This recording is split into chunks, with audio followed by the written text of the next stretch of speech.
क्या हम अपने लिए जीते हैं कभी? हम सोचते हैं हम अपने लिए जीवन जी रहे हैं, पर हम अपने अंदर हजारों जीवन जीते हैं। हम अपने बच्चों का, पत्नी का, पति का, मित्रों का, रिश्तेदारों का, शत्रुओं का, प्रेमी प्रेमिका का, माता पिता का, यहाँ तक कि अपने आस पड़ोस का, जहाँ हम काम करते हैं, उन सब का जीवन हम जीते हैं। और जब इतने सारे जीवन हम अपने मन में लेकर घूमते हैं, तब हम कहते हैं कि हमें शांति नहीं मिल रही। और इतने सारे जीवन हम अपने मन में लेकर घूमते हैं, तब हम कहते हैं कि हमें शांति नहीं मिल रही, सुकून नहीं मिल रहा, चिंता लगी रहती है, दुख लगे रहते हैं, हम डिप्रेशन में रहते हैं। और इसका एक ही कारण है कि आप अपना जीवन नहीं जी रहे हैं।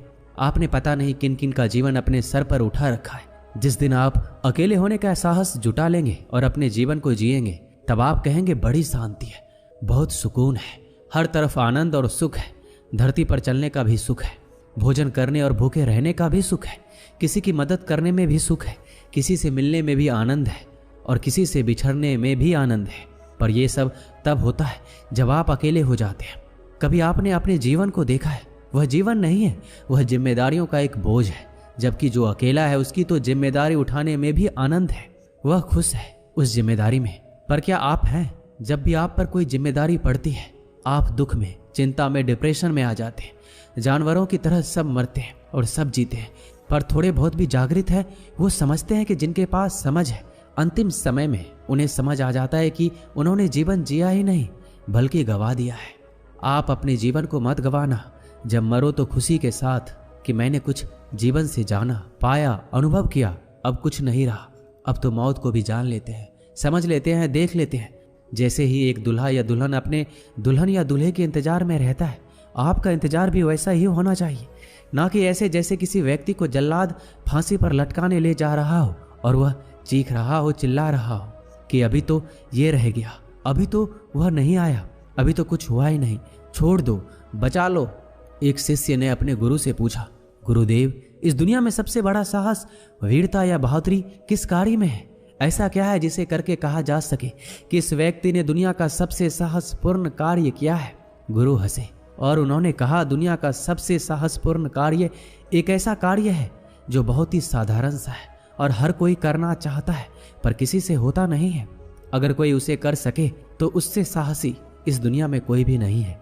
शिष्य ने कहा, वह कार्य क्या है गुरुदेव? क्या दुनिया को जीतना या अपना बलिदान देना या अपनी संपत्ति दान में देना या अपनी जान किसी के लिए निछावर कर देना? इनमें से कौन सा कार्य है जो दुनिया का सबसे साहसपूर्ण कार्य है? गुरु ने कहा, बस एक ही कार्य है और वो है अकेले हो जाना। शिष्य ने कहा, यह कौन सा साहसपूर्ण कार्य है? अकेले तो कोई भी हो सकता है और सभी अकेले होने की कोशिश में लगे रहते हैं। यहाँ जिसे देखो सब एक दूसरे से भाग रहे हैं। कोई किसी से नफरत करता है तो कोई किसी को छोड़ देना चाहता है। किसी से बात करो तो पता चलता है कि वह कितना अकेला है। इस प्रकार तो सारी दुनिया ही साहसी कहलाएगी, क्योंकि सभी तो यहाँ अकेले हैं। गुरु ने कहा, सभी की बात छोड़ो, क्या तुम अकेले हो? शिष्य ने कहा, हाँ मैं बिल्कुल अकेला हूँ। कौन है मेरे पास? अपना परिवार मैंने छोड़ दिया, अपने मित्र, शत्रु सभी को मैंने छोड़ दिया। अब मैं यहाँ बिल्कुल अकेला ही तो हूँ। गुरु ने कहा, इसे अकेला होना नहीं कहते। क्या तुम्हें अपने परिवार की, अपने मित्रों की, अपने रिश्तेदारों की, अपने शत्रुओं की याद नहीं आती? क्या अभी भी तुम उनके बारे में नहीं सोचते? शिष्य ने कहा, हाँ सोचता तो हूँ और मन में ये ख्याल भी रहता है कि अब वह क्या कर रहे होंगे। पर फिर भी जब से मैंने उन्हें छोड़ा है तब से मैं उनसे नहीं मिला हूँ, ना ही उन्होंने मेरी कोई खबर ली है। तो फिर हुआ ना मैं अकेला। गुरु अपने शिष्य को एक दूसरे स्थान पर ले गए। वहां पर सब नए लोग थे, अनजान लोग थे। शिष्य किसी को नहीं पहचानता था। गुरु ने शिष्य को एक व्यक्ति के बगल में खड़ा कर दिया और पूछा, अब बताओ, क्या तुम अभी भी अकेले हो? शिष्य ने कहा, हाँ गुरुदेव, मैं अकेला ही तो हूँ। ना अपना परिवार है, ना मित्र है, ना रिश्तेदार है, कोई भी तो नहीं है। मैं अकेला ही तो हूँ। गुरु ने कहा, ये जो लोग तुम्हारे पास है इनका क्या? शिष्य ने कहा, मैं तो इसे जानता ही नहीं हूँ। गुरु ने कहा, बस यही तो बात है। किसी के शरीर से होने से फर्क नहीं पड़ता। फर्क पड़ता है तुम्हारे में वह है या नहीं। भले ही तुम्हारे मित्र, रिश्तेदार, संबंधी यहाँ पर ना हो, पर तुम्हारा मन अभी भी वहाँ है, इसलिए तुम अकेले नहीं हो। वह सब तुम्हारे साथ है। अगर तुम किसी अंधेरी गुफा में रहोगे जहाँ ना कोई पशु हो, ना पक्षी, ना कोई कीट हो, तब भी तुम वहाँ अकेले ही होगे, क्योंकि यह सब जो तुम्हारे मन में बसे हैं तुम्हारे साथ ही रहेंगे। ये तुम्हें कहीं अकेला नहीं छोड़ेंगे। इसलिए इस दुनिया में जो सबसे साहसपूर्ण कार्य है वह है अकेले हो जाना। जिसने इसे कर लिया उसे किसी को छोड़ने की आवश्यकता नहीं पड़ती। वह सबके बीच में रहता है पर अकेला रहता है। वह सारे कार्य करता है पर अकेला रहता है। पर ऐसा व्यक्ति जो संपूर्ण रूप से अकेला हो जाता है, उसे एक ऐसे व्यक्ति का साथ मिलता है जिसके मिलने से वह उस एकांत और शांति में प्रवेश कर जाता है जहां कोई भी दूसरा नहीं होता। शिष्य ने कहा, पर गुरुदेव, अभी तो आपने कहा कि एक ऐसे व्यक्ति का साथ मिलता है। जो जिस व्यक्ति का साथ मिलता है उसके मिलने से वह अकेला कैसे हो सकता है? गुरु ने कहा, जिसके साथ मिलता है वह कोई और नहीं, तुम खुद ही होते हो। तुम्हें तुम्हारा ही साथ मिलता है और जब तुम अपना साथ पकड़ लेते हो तो किसी दूसरे के साथ की आवश्यकता होती ही नहीं है। और जहां दूसरा नहीं होता वहां पहला भी समाप्त हो जाता है। और जहां पहला समाप्त हो जाता है वहां शांति और एकांत के अलावा कुछ नहीं होता। और जहां ये स्थिति होती है वहां सब कुछ होता है, आनंद होता है।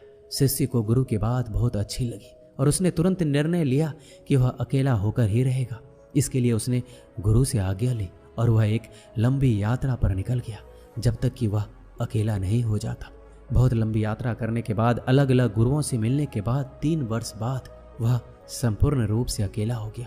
वह वापस अपने गुरु के पास लौटा और उसने गुरु को प्रणाम करके कहा, गुरुदेव, आपने सच कहा था। उस समय मैं अकेला नहीं था, बहुत बड़ी भीड़ मेरे साथ थी, परंतु अपने तप और साधना के बल पर आखिरकार मैं अकेला हो ही गया। मैंने सब कुछ छोड़ दिया। गुरु ने अपने शिष्य को ऊपर से नीचे तक देखा और कहा, क्या वास्तव में तुम अकेले हो गए हो? शिष्य ने कहा, हाँ गुरुदेव, अब मेरे भीतर मेरे अलावा कोई और नहीं है। गुरु मुस्कुराए और गुरु ने कहा, तुमने यह तलवार क्यों लटका रखी है? शिष्य ने कहा, गुरुदेव, यात्रा बहुत लंबी थी, रास्ते में बहुत सारे खतरे थे, जंगली जानवरों का डर था, इसलिए मैंने यह तलवार अपने पास रखी ताकि मैं अपनी रक्षा कर सकूं। गुरु ने कहा, पुत्र, तुम चूक गए। ऐसे ही हम सब चूक जाते हैं। तुम अकेले नहीं हो, तुम्हारा तलवार तुम्हारे साथ है और इसका मतलब यह है कि तुम्हारे भीतर एक कायर छुपा हुआ है जिसे तलवार की आवश्यकता है और तुम इसे तलवार मत समझना। यह है तुम्हारा डर और तुम्हारे भीतर के डर के अलावा तुम्हारे भीतर बहुत कुछ है। जब तक वह सब नहीं जाता तुम अकेले हो ही नहीं सकते। शिष्य को गुरु की बात सही लगी और वह फिर से लंबी यात्रा पर चला गया। 2 वर्ष बाद जब वो वापस आया तो उसके पास कोई तलवार नहीं थी। जब वह गुरु के आश्रम में पहुंचा तो गुरु ने उसे देखकर कहा, बहुत ही एकांत है, तुम्हारे भीतर कुछ नहीं छोड़ा और सब कुछ छोड़ दिया। गुरु ने पहचान लिया कि उनका शिष्य अब एकांकी हो चुका है। गुरु ने कहा, इस प्रकार पास खड़े व्यक्ति से कोई फर्क नहीं पड़ता जब तक कि तुम उसे जानते ना हो या तुम्हारी भावनाएं उसके लिए ना हो। उसी प्रकार पास पड़ी तलवार से कोई फर्क नहीं पड़ता जब तक कि तुम्हारी भावनाएं उसके लिए ना हो। शिष्य बिल्कुल अकेला हो चुका था और उस एकांत में, उस अकेलेपन में जो उसने पाया वह कोई ही पाता है, नहीं तो सब ऐसे ही चले जाते हैं। दोस्तों, इस वीडियो में बस इतना ही। मैं आशा करता हूँ कि आपने इस वीडियो से बहुत कुछ सीखा होगा। मिलते हैं अगले वीडियो में। अपना ख्याल रखिएगा। धन्यवाद।